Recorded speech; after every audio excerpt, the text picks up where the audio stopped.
we're all creatures of habit. We develop good habits and we develop bad habits. And our habits make us who we are. So what is a habit? A habit is something that we got used to doing by doing something over and over and over again until we don't have to think about it. It just becomes habitual.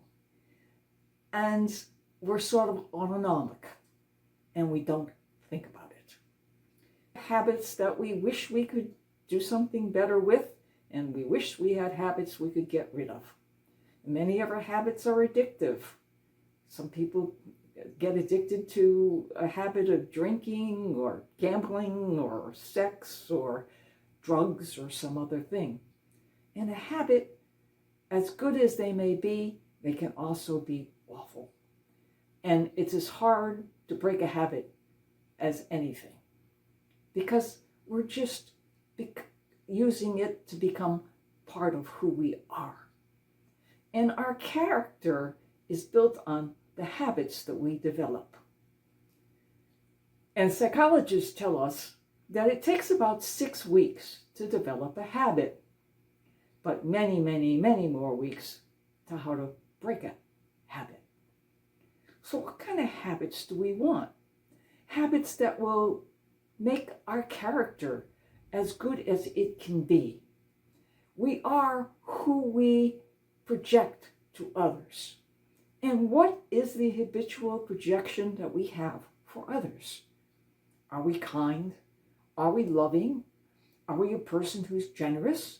Are we a person who exudes enthusiasm and kindness and love? Are we a happy person? Are we a curmudgeon? Are we grumpy? Are we critical? Are all the things that are negative?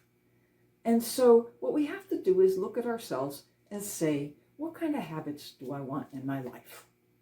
And who can I use as a model to adopt their habits? Well, as Christians, we know the greatest person to learn from is Jesus.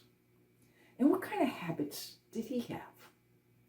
Well, the number one habit that he had was to always, before he did a thing in the morning or before he went to sleep at night, was to take time out of his busy day and to spend some time with his loving Father.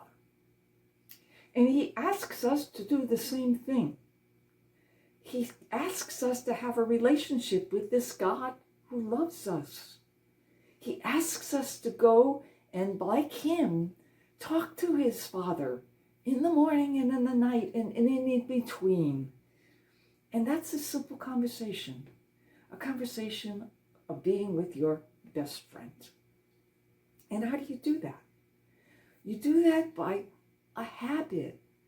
In other words, every day you teach yourself a little bit more and more how to get in touch with the God that loves you.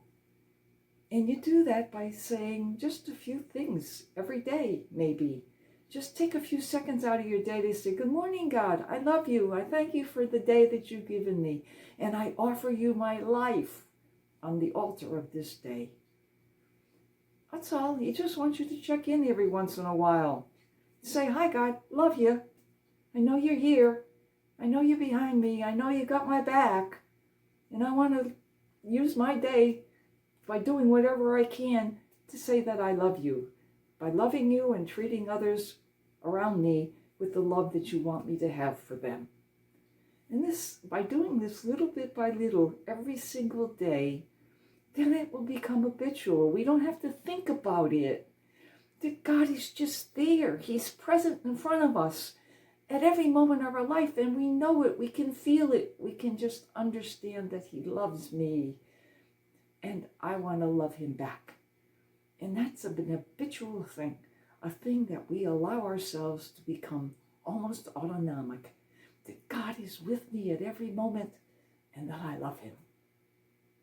And then we look at the other virtues that Jesus tries to teach us.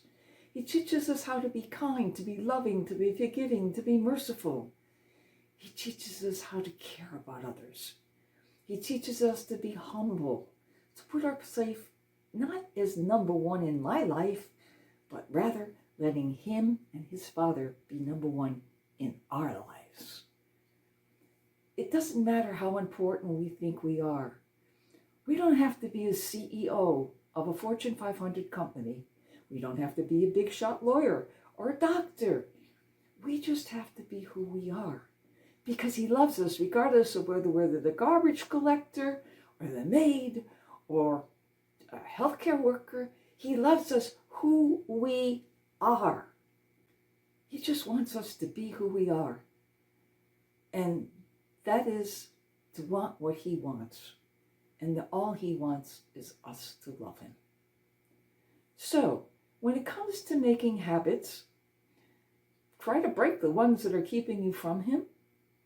But most of all, try to increase the habits that will make you a better person, a more loving person, a more forgiving person, a person who others will see radiate the goodness and the love of the God that loves